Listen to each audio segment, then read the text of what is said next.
good evening, and welcome to the Brockton School Committee Athletics, Art, Music, Extracurricular Activity Subcommittee meeting. Today is Tuesday, March 4th, 2025, and it's currently 5:40. We're a few minutes behind. We are in the Dr. William H. Arnone School Theater, 135 Belmont Street, Brockton, Massachusetts. I'll also read this into the record. In addition to being here in person, the public can view this meeting, which will be held and will be accessible to the public via Comcast Channel 8 and 107 HD version, and online via this link, which is www.youtube.com/TheBrocktonChannels. I'll call this meeting to order, and I'll establish a quorum. Mr. Rodriguez? Present. Mr. Vega? Present. We have Anna Oliver online. Is she on? Miss Oliver? I'm here. There we have our superintendent, Dr. Tihliani, and myself as the chair of this subcommittee. And I'll hand it over to our superintendent.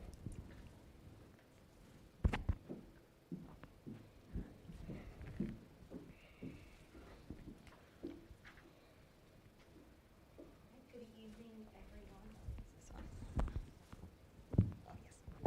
Good evening, everyone. So I'm excited to present to you an overview of our athletics, arts, music, and extracurricular activities. I'm going to present the update and overview, and then if you do have any questions, some I can take back. However, we do have Kevin Cairo and Sarah Richards here with us. However, you know, the nature of these of athletics, arts, music, and extracurricular activities is that most of our directors are engaged in the work at this time of the day. So we have a concert happening, we have a lot of things going on, but the representatives who could be here today are here to answer questions, and I can take back any additional questions. So the athletics program is a core part of our BHS extracurricular offerings and school culture, and draws a great number of students who participate across the program's 17 sports, from the freshman, JV, and varsity levels. Our fall and winter sports brought out over 1,100 students for tryouts this academic year, and with spring sports right around the corner, we'll look to see if we can top the 461 who tried out just for those last year. In order to be eligible, students must be passing 9 credits per term or 18 credits per year, and they also must have a current physical on file with the nurse's office. BHS athletics teams, as you know, have won numerous state championships and awards, including for sportsmanship, and the Boxers once were named as the #1 athletic program in the state by Sports Illustrated. So the athletic department has been working with Activitas Landscape Architecture and Civil Engineering to develop renderings for the Policino fields behind the skating rink, which would allow teams, PE classes, and community teams to play year-round. Rehabbing these fields also allows players on community teams, which serve as developmental teams for our BHS, to develop their skills on higher quality fields. We are also, as you know, exploring replacing the turf field at Marciano Stadium, which is approaching being a decade and a half old. The athletic department has several key goals as it looks ahead to next school year, including engaging with prospective student athletes at all of the middle schools in general, and specifically supporting middle school students' growth in field hockey and football. Athletics is also looking at growing its community service footprint and engaging with alumni on fundraising efforts. The community schools of Brockton is also proud to offer a wide range of enrichment programming for BPS students, including sports like swimming, middle school football, community basketball, wrestling, track, and baseball. The community schools also offer music programming and after-school academic programming. Community schools are also offering students the opportunity to take part in academics focused on several sports, including cheerleading, football, soccer, volleyball, basketball, and field hockey across fall, winter, and spring. There is also a wide range of summer program offerings, the catalog for which is going to be available soon on the community schools website. Now we have some middle school athletics and physical education highlights. So looking at our physical education offerings across the district, we've aligned our curriculum with the new phys ed standards implemented intramurals across the district, are continuing to collaborate with Bridgewater State's Physical Education Department, looking at ways to improve our facilities and meet our broad goals of supporting student wellness through physical activity. We're also working to upgrade facilities and address any safety concerns as they may arise, and we're continuing to support our students with disabilities with being able to access our opportunities. Also, the community schools middle school athletic programming served just under 1,000 student athletes across 3 seasons. The athletic department is continuing to work with the district's health services department to get all coaches CPR and AED certified. South's girls and Plouffe's boys were crowned as the middle school basketball championships, while the citywide middle school basketball all-stars competed in the all-star game and faced off against BHS freshman teams. Co-ed volleyball starts next week, and looking further ahead, we have the Special Olympics at Marciano Stadium on May 21st, and elementary and middle school fitness days are going to be on June 9th and June 13th, respectively. And so now moving on to art. Last month, the art department celebrated Black History Month by showcasing student artwork that honors Black history or draws inspiration from Black artists. This artwork was displayed on a bulletin board in each elementary and middle school and shared on the art department's Facebook page at facebook.com/artbrockton. So please check it out if you haven't already. And also some of these are going to be familiar to you because I mentioned them in my superintendent updates, but each year our 3rd and 5th graders get to take a special tour of the Fuller Craft Museum. And this year students have gotten to explore 3 major exhibits. One features wearable art made from buttons, another looks at the dynamic intersection of art and athletics, and another focuses on quilting. Students have been engaged, asking insightful questions, and doing pre and post activities in their classes and making keen observations.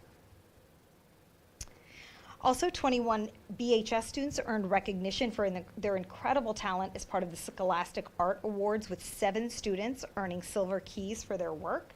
So again, congratulations to all of those students who earned the silver keys or honorable mentions. Also, as you know, WCVB, Boston, and Massasoit's Community College Digital Media Arts Department hosted 40 students from Brockton High. Our students participated in a panel discussion on media literacy featuring WCVB reporters, and following the discussion, the students enjoyed a hands-on tour of the media arts program, which included visits to the television and podcasting studios. The workshop is part of WCVB's Media Mentors initiative, which is aimed at identifying and providing hands-on experience for the next generation of media professionals. BHS's TV studio also has the newly donated anchor desk, thanks to WCVB.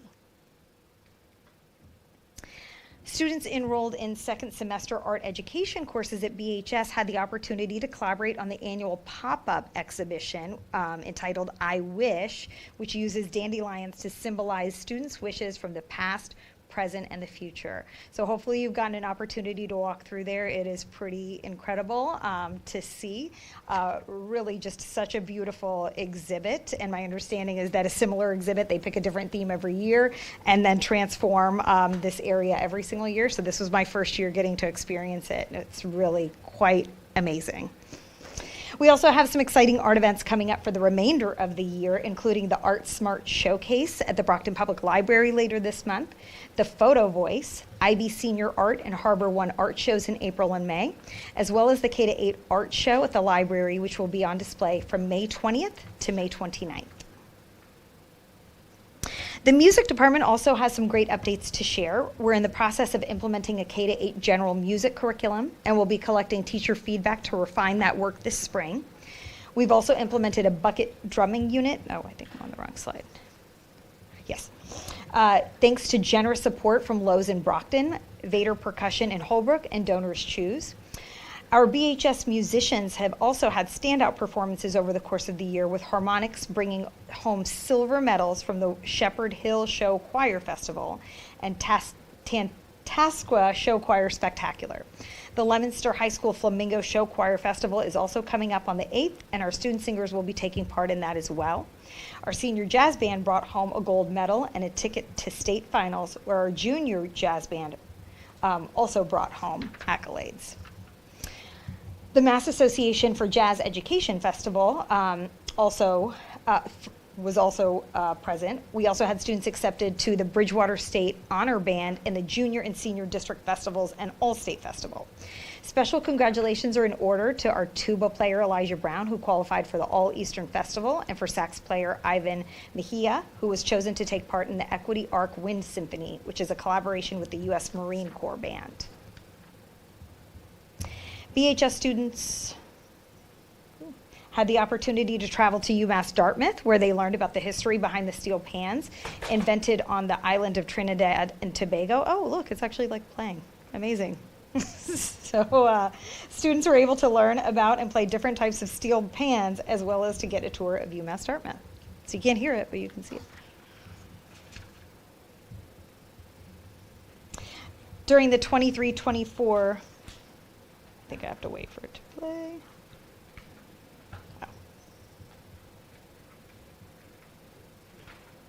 Thank you.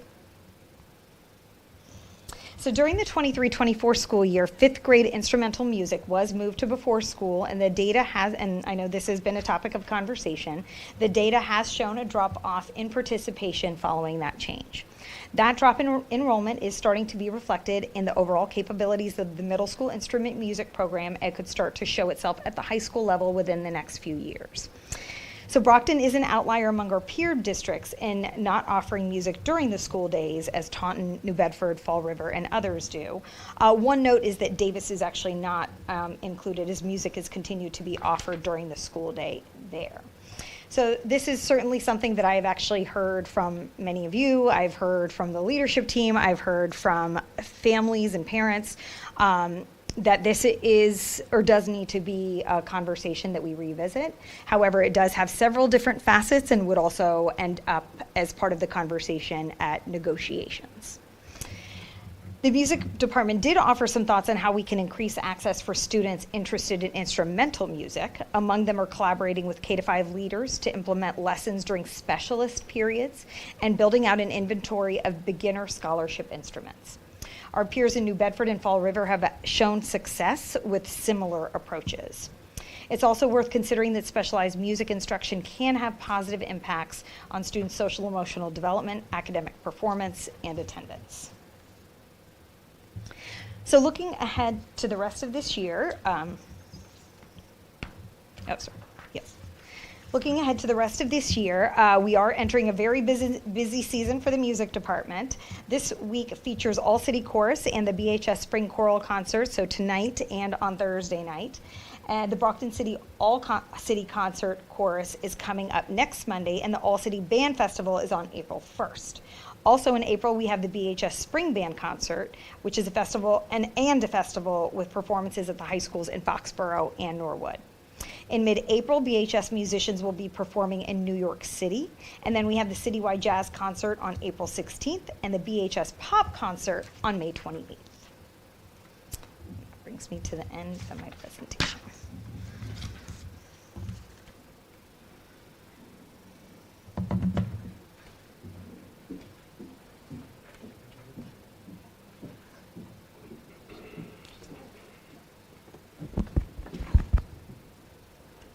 Thank you, Dr. Toriliani. Do we have any questions, comments from the members? Mr. Vega? So thank you for sharing that. It's always like uplifting to see, what leaders our students are on the field, on the stage. It's incredible. You mentioned that with our athletic participation, that we're doing things to support the athletic participation of our disabled students. I know that we don't have folks are busy working on the field right now, but what are some examples of the things that we do to support disabled students' participation? Oh, that is a great question. Okay, I actually good. don't have an answer for it, but I do know that we are hosting the Special Olympics this spring, and so I know that's something that we do every year. I know that there have been more, but actually we have Kevin Caro here who can answer that question better than I can. I can help a little bit. Yes, thank you. Yeah, so one of the things that we are getting back in place is our unified track team, which was something that we did have pre-COVID, After COVID, it kind of went away. We had difficulty finding coaches, but with the help of the new department head up at the high school, Caitlin Fitzgerald, she's recruited a couple of coaches, and we have the wheels in motion to get a number of our students, both from the special ed side and our regular ed students, involved in the unified, and they'll have an opportunity to compete against other schools throughout southeastern Massachusetts. So we're excited to get that back going, and it's also great because it's the kids from our track team, our boys and girls track team, that volunteer to help out during the track meets that we'll host at the high school. So it's a great opportunity to get everybody involved. So we're really excited to get that back back at the high school. That's awesome. Thank you. Thank you. Shifting gears from athletics to media, we mentioned the partnership that we enjoy with WCVB, which is awesome. What sort of partnerships do we have with BCA? What are the opportunities that students? Do you want to ask one of the BCA folks that are here? I actually don't. No? There we go. Thank you. We've worked with BCA and Mike for years. So the partnership with WBZ is brand new. It's this year. And we're trying to build that out with Massasoit, which is great. But it complements what we do with the BCA already. We've had many students that have worked at the BCA. Depending on the different years, we collaborate to do sporting events. And before we had the new studio updated, they were lovely and brought their truck over, and we filmed all the concerts with them. We now have the ability to do that all in-house. And in fact, the BCA, they can use our studio when they need it, when they need to do something in-house that we're not doing. That's excellent. So we work very nicely together. Excellent. We probably could build up some more internships and that kind of stuff, which we've done in the past. Some years it depends on the kids, some are more interested than others, but we could probably build that up a little bit more. But we have a good working relationship. I appreciate that. Thank I you. think Mike would agree. Thank you, BCA. That's it. Any other questions? Ms. Oliver, do you have any questions?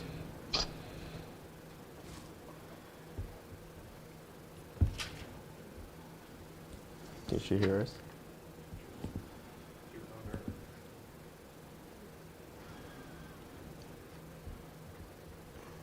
Well, we figured that out. I think this is for all the departments.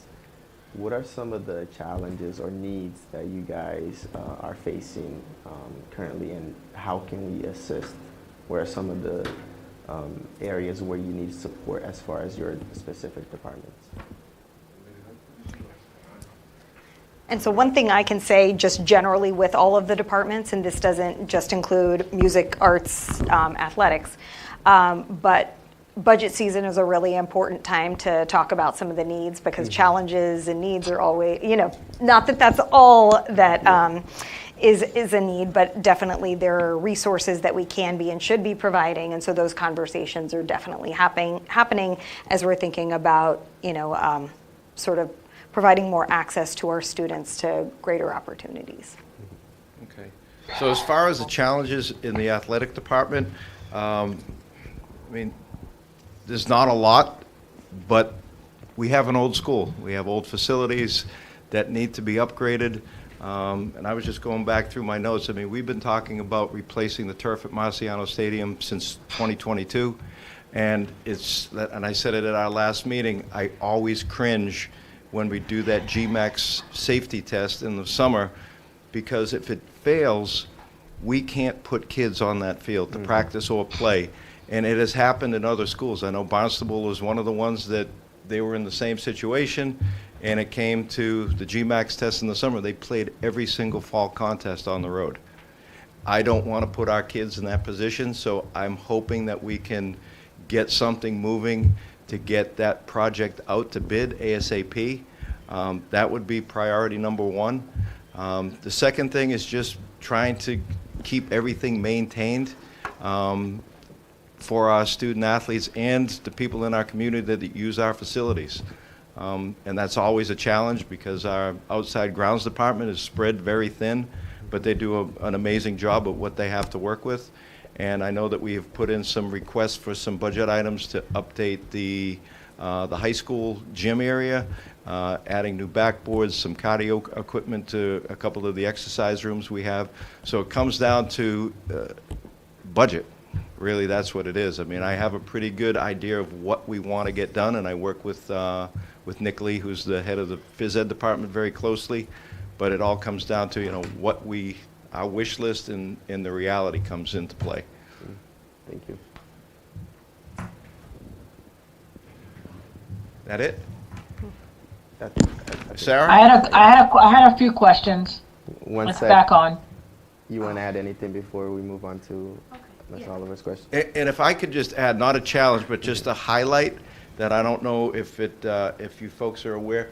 We had one of our student athletes, Lucas Andrade, who is right now, the record holder in the state and New England for the 55 hurdles. He just broke his own record this weekend at the Reggie Lewis Center for a 55-meter time of 7.22 seconds, which is like incredible. And he is actually going to compete in the National Track and Field event at the New Balance Center in Brighton the 14th and 15th of March. And we have nominated him to be the Gatorade Massachusetts Track Athlete of the Year, and we're hoping that he's going to be recognized as an All-American. So that would be something that has not happened in quite some time at Brockton, so we're really excited about what he's been able to accomplish. So I just wanted to put that out there. Thank you. That is some good news. Thank you. Well, I can speak for art, music, health, and phys ed at the elementary level. We've been working with Karen Spalding early and looking at our numbers and maybe adding an additional staff member at that level. I feel really supported by the district leadership, especially this year, because we're talking about this stuff early, right? So we can make these plans and really look at the numbers. This city has always supported the arts. It's always unbelievably supported the arts, even in the tough times, and I've always appreciated that. We're good with our consumable supply budget. I think, again, for art, music, and health and phys ed, maybe another teacher here and there, but we're having those conversations early. So I think we'll have what we need and be in good shape. Thank you. And actually, just to end that, tonight at our regular school committee meeting, when we talk about the budget investment plan, you will be seeing some items from both of these departments as well as music. So some of the things that Kevin was just mentioning too, you will have seen on the budget investment plan. Okay. Ms. Oliver? Thank you. I have a few comments and then some questions also. For the pop-up art exhibit, is that open for residents to watch the artwork, to go look at it?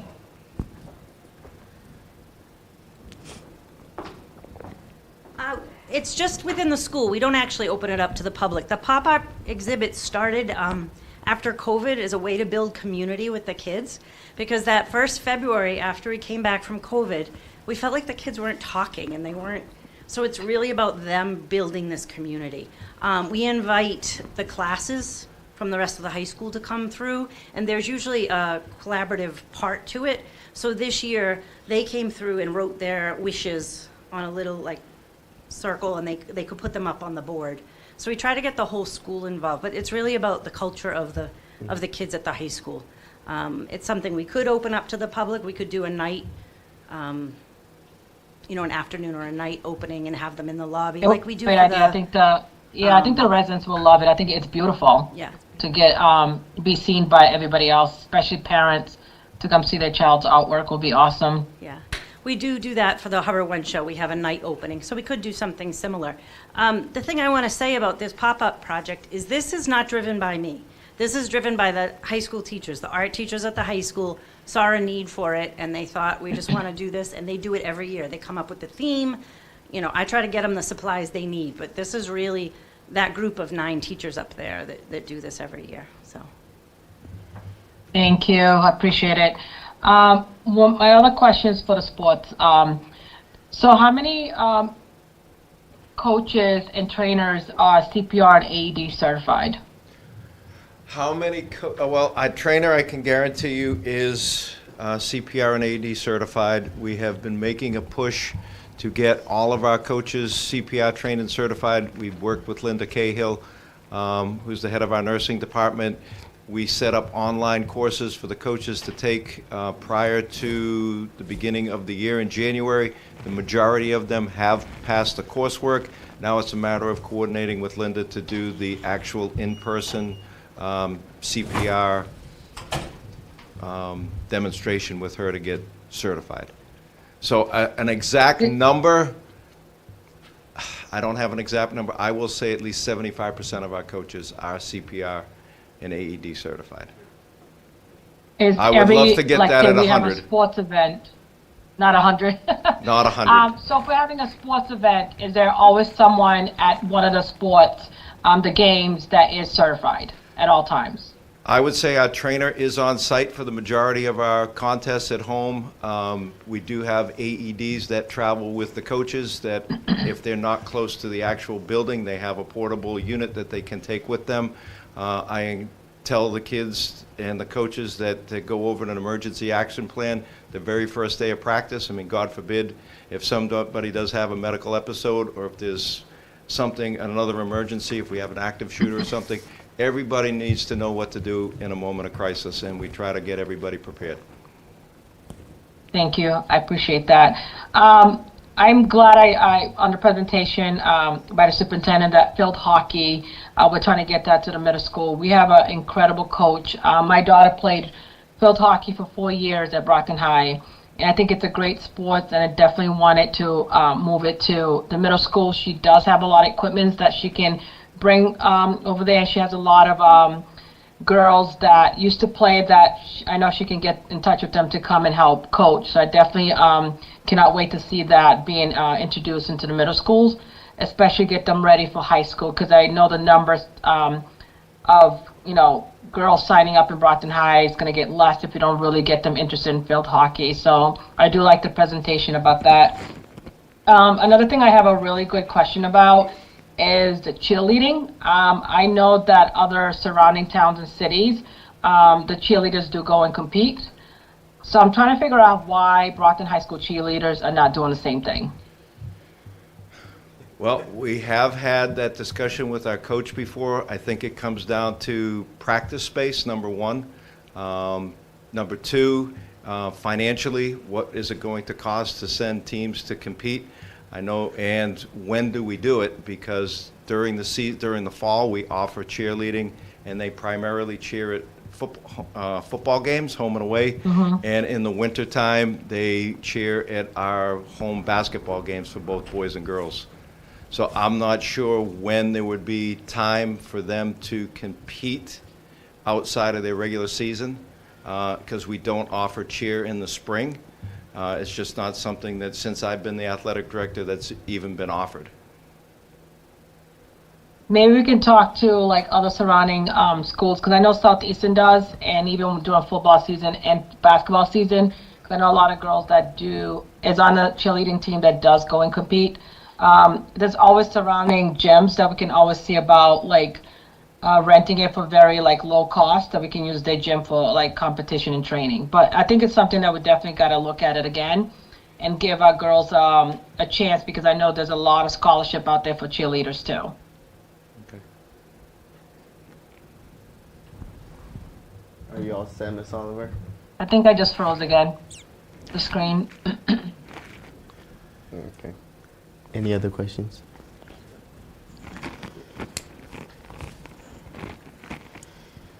Yeah. Ms. Oliver, you all set, right? Anna? Anna, can you hear me?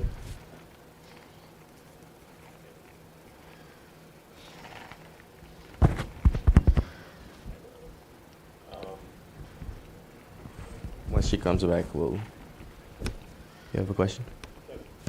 I know we implemented the lacrosse, I would say about 7-8 years ago as an intramural. I want to say it was in lacrosse. We started in 2018. We did, and we tried it, and we put our best effort to make it competitive. It just really got to the point where, for safety reasons, the former superintendent and I decided that we could not maintain going further. because a lot of the kids were just coming up to the high school with no experience, had never picked up a stick. And when we would go out, we were concerned that somebody was really going to get hurt. And then the other side of it was that we were lucky enough to get a grant from the Bill Belichick Foundation to pay for uniforms and equipment and helmets after that grant ran out, to go and resupply lacrosse with helmets. Recertification for lacrosse is 4 years. So it got to be a cost factor. And so we were looking at close to another $25,000 to keep the lacrosse program alive with new equipment. And the other thing that we really struggled with was finding a highly qualified coach. We really got to the point where we just put a person in place that didn't have any experience in coaching, and we only played at a JV level. Because when the 1 year that we did play varsity during COVID and that spring year, our kids were getting beat 24-0, 26-0, and they were getting hurt. So it wasn't to put those kids in that position to set them up to fail. I just couldn't do it. The reason I know it started off in the it was like an intramural through the high school and middle school. It started off over at West. They got a grant through USA Lacrosse, and they purchased a lot of equipment, and they got the nets and things like that, and that's where the grassroots of it started. Yep. But we don't, and like a lot of the things, and that's why we're trying to introduce field hockey to the middle school kids. They need to be exposed to playing that sport at an earlier age. Early age. They really do. No, the thing is that I see a lot of city youth organizations starting the lacrosse. My son was actually the captain that senior year when we had the lacrosse team with former committee member Minicello, who was a strong advocate for that. It's, if we're going to implement it at the middle school, how is that going to, have we looked at a plan of, okay, we're going to start it, because it's going to grow. I know there's a lot of interest. I get a lot of phone calls of, why are we not, adding lacrosse to our athletic we program? look at it every year, Tony, and the thing that they did offer it at the Get Ready program in the summer, two kids from the whole city signed up for the Get Ready program. So I look at the numbers for that. I just don't know.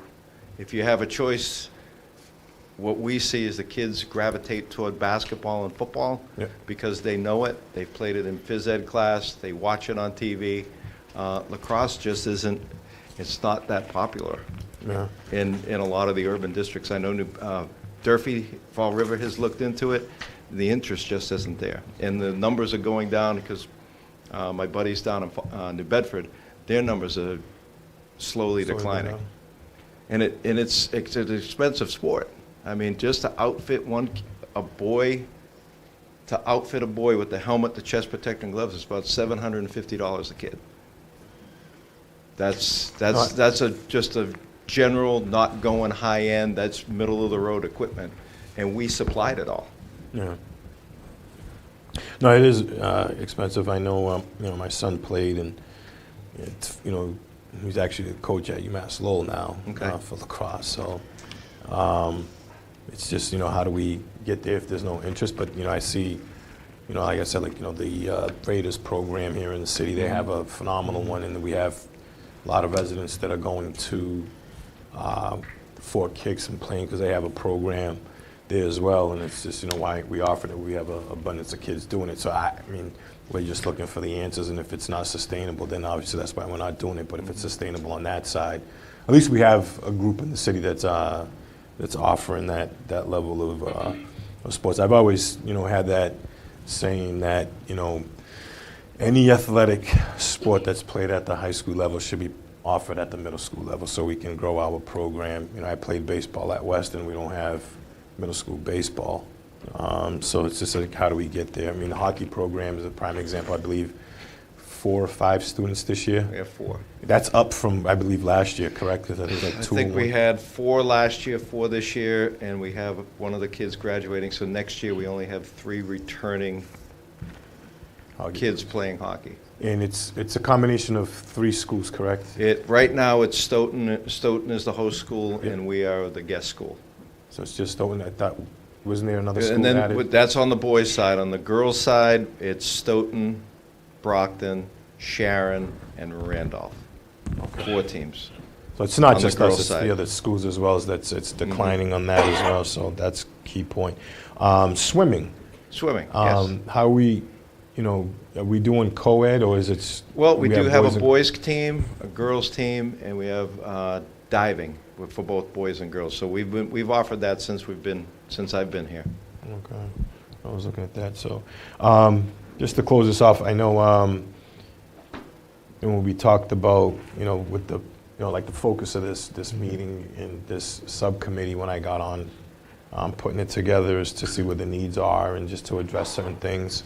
I know the superintendent has a different architectural plan for this subcommittee moving forward, so how does that move forward? And the one key point that we got out of this, and I know I worked with Kevin a lot on this, and we've been doing this, it really took this committee 5 years just to approve the plans that we did at the last facility subcommittee of all the athletic fields, and then now we're just looking at the funding source of how do we actually get there. I know we're moving forward on Marciano to get that out there, so that's already in the queue, and hopefully we can get that the bid out shortly and get that resurfaced and move that forward. And the next plan is how do we tackle Policino Field and then the other ones across the city, or we can do something across the city because that has a heftier price tag than all of them. So, and that will put a lot of pressure off your shoulders of scheduling as well with middle school football, where you have boys and girls soccer, and then you have track as well. So I'm very happy that we worked hard on that, and certain things happened that kind of put a little bit of a damper on it. It's moving forward in the right direction. So. Can't wait to that actually. All right, and just real quick, you touched on middle school sports, and one of the things that Nick and I have talked to, and I don't know if it will come to this committee before it goes forward, I think that we spread ourselves very thin by offering middle school athletics and we definitely want to grow. I think that what Nick and I want to try to do is to have one middle school travel team per sport. So in the fall, it would be boys soccer, girls soccer, and then we'd have one travel basketball team for boys and girls. We could offer one travel middle school team for field hockey if the interest was there, and just have the kids that really want to play and that can play at that competitive level, give them an opportunity instead of trying to fill teams at 7 middle schools. It's tough to fill out a roster of getting 11 girls that want to play field hockey. That's 77. The numbers just don't work. So if we could take a look at just doing one travel team for the city per season, and then you could offer those other sports as an intramural at the school level, so that they wouldn't have to travel to schools. They could just do right in-house. And then you would get more kids involved because you wouldn't have cuts, and the kids that want to play, they actually could just stay right in their school and play, while you had that core group of, say, 15 that tried out and made the team. They could go and travel and compete. And that, our hope would be, is once they get to play with each other on the court, then they would want to be inclined to continue to play up at the high school instead of going to Southeastern or some of the other private schools that we lose them to. So we're looking combining, let's say middle school football, get rid of the 4 teams and just have one team? Have one, maybe 2 for football because of the numbers and the interest. But everything else, I honestly think that we could do a very good job by having one travel team per sport, with the exception of football. Okay, exception of football. And I know because when I looked at like South Middle School with their basketball program, and I'm like, I counted 28. There was 28 kids on there. There was 28 kids on there, and I'm and just they like, played 6. And they played 6, actually 8. But it just shows you there's a need for that. But how would that look if you have 28 kids on a team? That's just one school. Like you're eliminating the service. No, we wouldn't eliminate So that. So we what we still would stay- do in the school, and I did it back when I was the principal, we set up an in-house league where if you had those 22 kids, you divide them up amongst 4 teams within the school, you set up a schedule for them, you put them on a team, and you have 2 courts so they can play 4 games on one day. You can have, and then you keep a standing, you rotate around. I mean, we did it with flag football when I was over there, and it was awesome. And you get more kids playing than just the 8. You had 28 on a team, but only 8 in reality played every game. And I think that that goes the same for a lot of the other sports, that you have those kids that are just that much better than everybody else that get majority of the playing time, and the kids that don't play as often, they just don't play and develop because they don't have that opportunity to get in the game. But if we did it in-house, intramurals, I just think that that could service more kids. And that's a discussion for later, but I just wanted to put it out there because Nick and I have been talking about this for a while, about just trying what would it look like to have one travel team in the majority of sports with the exception of football. Yeah. The only thing that, it's a deeper conversation is, if you're going to do a one tryout, it's like you have 5 kids here and that there's going to be a cost there, like where are they going to actually practice, how are we getting transportation, is that being put on the parents? And the other thing is we talked about maybe taking a look at flipping the seasons, where if they could come and practice at Brockton High School in the springtime where we really have just one volleyball team that is in there, they could do basketball in there, maybe football in the spring. I mean, we have to be creative so we give them a good place to practice and play. So like I said, that's a conversation that we can have later, but I just wanted to put it out there. Thank you, appreciate it. I love the artwork that was, it's going viral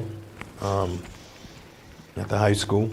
And, I know I talked to the facilities director, Ken Thompson, about can we come up with a plan, when I walk into East Middle School, South Middle School, and it's just blah. It reminds me of where I work. It's just concrete. Can we get make it colorful in the gym, do something, come up with something creative so it makes it more enjoyable when you're in there. So I appreciate that, so thank you. All set? Yeah. Is Miss Oliver back? Yes, I'm back. I had a quick question. Go ahead. 2 things.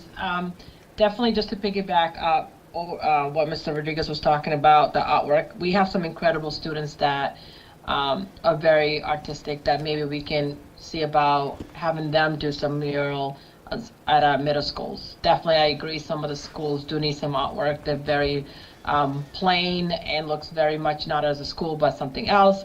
So definitely we can bring some joy and some excitement to the walls. I was speechless when I saw the post on an artwork in Brockton High. I think it was a great decision, a great idea, and I loved it. The artwork was incredible. Just quick question, just to piggyback, was the lacrosse team just for boys or was also girls? That was Boys offered. and girls. We had both boys and and it was girls teams. Yeah, it's very hard for the urban city to really get into lacrosse. I mean, I was in New York, Long Island for a very long time when my kids were born, and lacrosse was basically it. It was more popular than football back then in Long Island.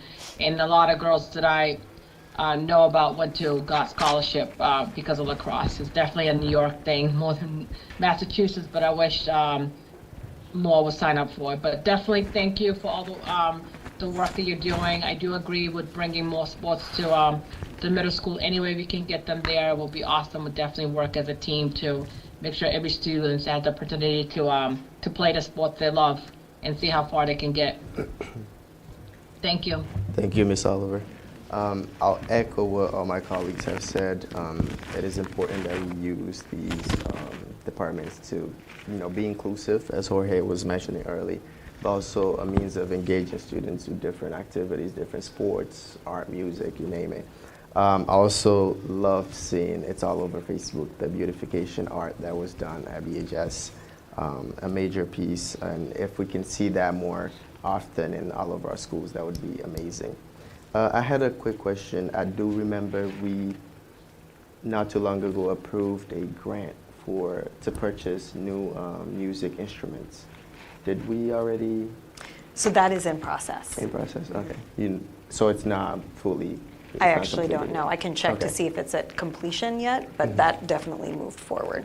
Yeah, and another thing to keep in mind in regards to that is if we can, hunt down these grants for sports, music, art, for field trip for our students, that would be amazing, and full support of those as well.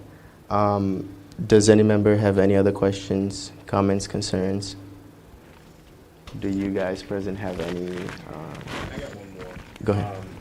How are we doing with, obviously spring sports is about to start. Like, how are we, as far as with all, our numbers? Because I know we had a Yeah. decline in female in certain categories. How are we looking overall as far as participation? Well, one of the things that we did was we opened up the registration window very early, and we make announcements every day at the high school about registering on Family ID. It's on the website. But like a lot of our kids, they like to wait until the last minute to register, and they want to see what their friends are doing. I'm hoping that by the end of this week, that the numbers will be up, because tryouts begin on March 17th, and we usually see an influx from the week before to the day before tryouts is when we'll go from 150 kids sign up to about 400. So I'm hoping if history repeats itself, that most of the kids will wait until the very last minute to register to try out for a sport. Thank you. All set? All right. Any other business? No? Can I entertain a motion to adjourn? Motion to adjourn? Second. We have a motion made by Mr. Vega, properly seconded by Ms. Oliver. All in favor, raise your hands. And it passes. Meeting adjourned.